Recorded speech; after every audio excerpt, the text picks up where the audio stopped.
Okay, let's see if this is working. I've got about a quick 10 minutes to do this, and then I've got a hot foot into town. Kia ora, good morning everybody. Let's see if I can get some comments to know, or some loves to know that I'm actually going out. As you know, we've had a lot of trouble with Facebook and with our broadcasts, which has been really, really strange. Well, I'm starting to see something coming up. Oh, there we go. Some lovely faces. Good morning. Kia ora everybody. Hey Deborah. Here we go. 17 people. 35 people. Good morning, Charlie. Good morning, B.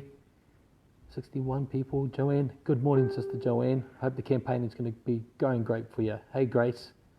Everyone's coming on board. Good morning. Good morning, Leash. Morena. Morena, Mariel. Jan. Good morning, everyone. Hey, I better click into it. So, guys, what a few hours have we had? So, media across New Zealand are now speaking to ministers about the things that we're saying. So we have really rattled this government, and that's good, but it's still not what we want. We actually want to change the government, affect the government, so that it's a government that ends up serving the people and not wanting the people to serve it. We are deeply disturbed as well since yesterday about the announcements of Ashley Bloomfield that they will, if they detect a positive individual testing positive for COVID-19, detain you and take you to a detention centre under the quarantine protocol under the COVID-19 Health Response Bill. So the questions that we have from that, they're not political driven. I just want to make it really clear to you out there that, you know, when we say these things, we're not trying to gain political points. I really do not care about any of that. I care that we know what's going on. I care that the way that the government handles COVID-19 is done on facts. It's done with transparency and accountability, and it's not an overreach, and it's not an operation that's far out of proportion to the real threat that we're dealing with the COVID-19 virus. And those are my concerns. I'm concerned for families that are deeply scared and fearful. I'm concerned even for the men and women in our New Zealand Defence Force and police that are being used by this government to destroy our Bill of Rights. And I've been speaking to my brothers that are in the police and the army, and that they are very, very concerned. I can assure you of that. And I had one good brother of mine, long-term policeman, say that he will not be enforcing entry into homes to invade people's privacy in response to government directives through police command. He's not going to do that. He's a fine, patriotic man, a good man, and he says he's not going to stand for it. And that's a veteran policeman that's talking to me, telling this. And so, yeah, you're dead right, Julie. No one's taking mine either. And that's one of the questions that we have, is that, you know, if they go in and they test a parent who's got little kids, and they test positive and the kids test negative, what does that mean? Are they going to take the mother or the father away from the children? Or if it's a single mum or single parent, are they going to take their parent away from the children? Then what's happening with the children? Additionally, if the children test positive and the mum or dad don't, what happens to the children then? Are they going to take them away and lock them up on their own?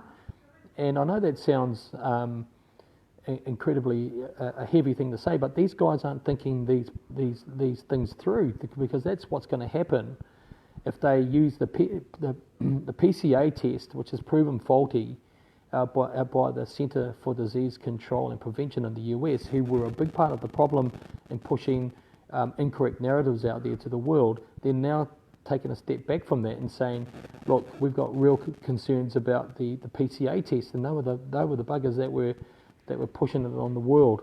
So what we are doing, just FYI, we are doing what would we do if we were in government document, which will clearly outline our policy to handling COVID-19. I've just got off a Zoom call with my colleagues this morning, and we're going for it. We are going to answer and put forward questions about what we would do. We're going to put forward our plans and how we would respond.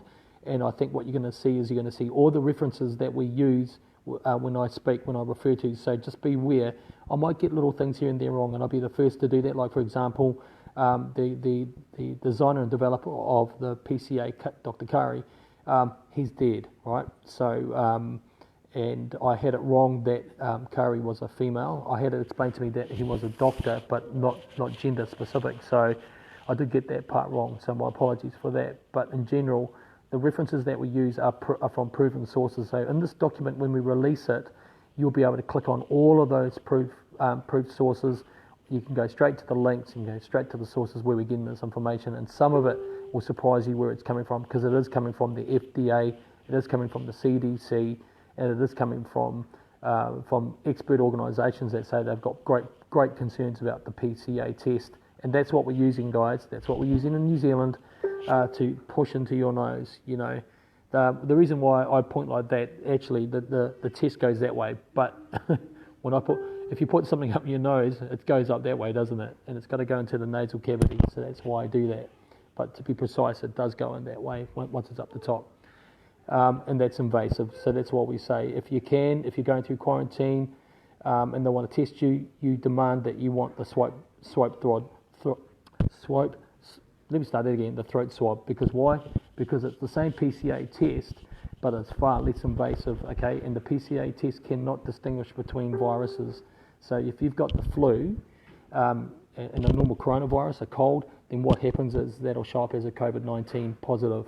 So that's what's happening, and we need to be very, very careful. We're asking the government in this document that we're about to release to reprove and revalidate the PCA using international standards and addressing the concerns that these organisations have about the PCA test itself. Because why the heck are they using something that organisations that were using it are now saying there's massive problems with it? Why is our country still using it?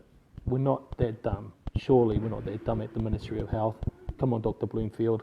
So we need to challenge the government on that, but we are going to release our document hopefully over the weekend by Sunday, and it's going to be called "What Would Advanced New Zealand Do If We Were in Government to Combat COVID-19?" And I think that's going to be a beauty for you guys to see, because we're not conspiracy theorists. This morning I'm kind of tickled that mainstream media across New Zealand have picked up on what we've been saying.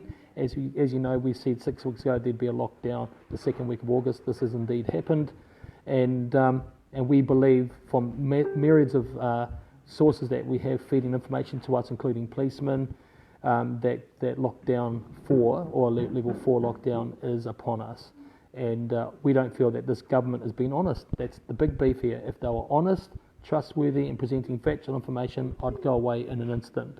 I wouldn't have any problem with it, but they're not. They're not being honest, they're not being accountable, and they're not being transparent. And even the National Party, who I don't fully trust either, are coming out to say that they've got real concerns about the integrity and transparency of this government. And so we need to be vigilant. Now, a couple of fun facts for you. All those that live in Northland, we're going to be having a bit of a blast around today while we can. We're going to be doing little hit visits up in Paihia, hopefully Kaikohe and Whangarei. So we're going to go to Whangarei. What's the time now? I've got to get changed into my political gear. I call it my political Avengers suit.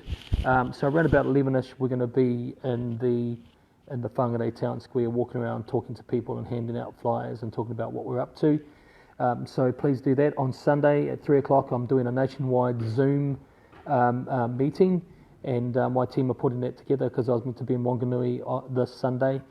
Doing a massive rally. It was going to be huge down there, but it's been cancelled because A, with the lockdown, and B, we're not allowed more than 100 people at these gatherings, so we've got to comply with those things.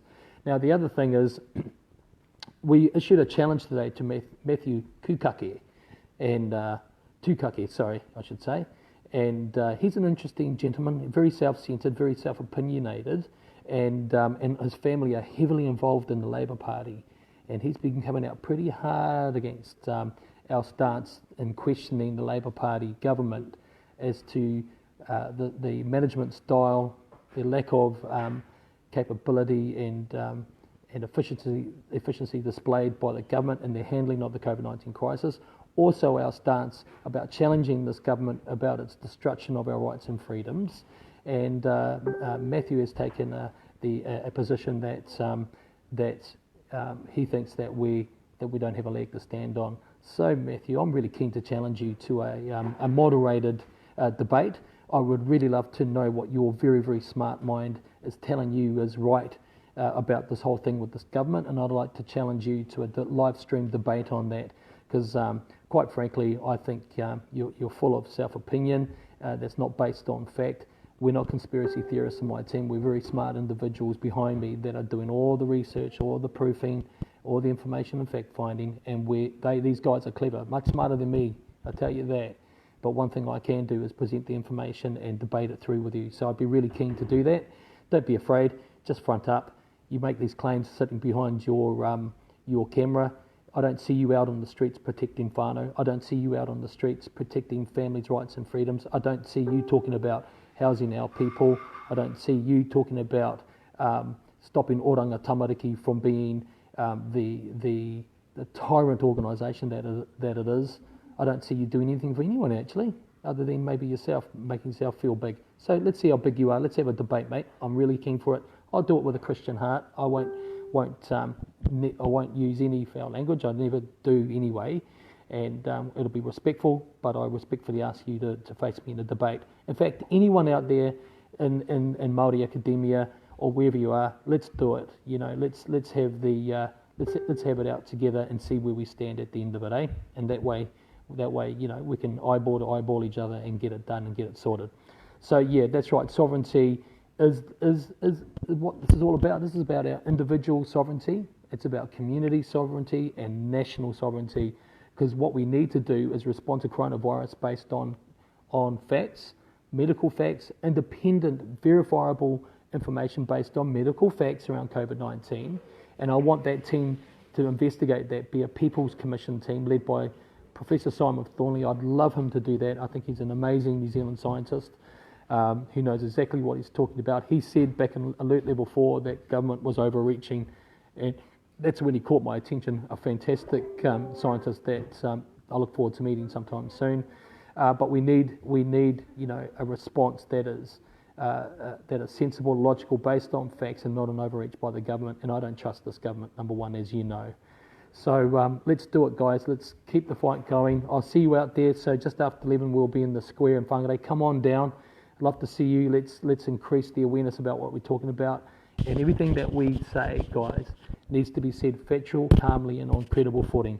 Because even the media has to admit at some point, and they do here and there, that that, you know, these substance to what we're saying, they hate to admit it, but, you know, the fact is that our phone is ringing every hour with mainstream media asking us important questions that we give logical and sensible answers to in a factual way.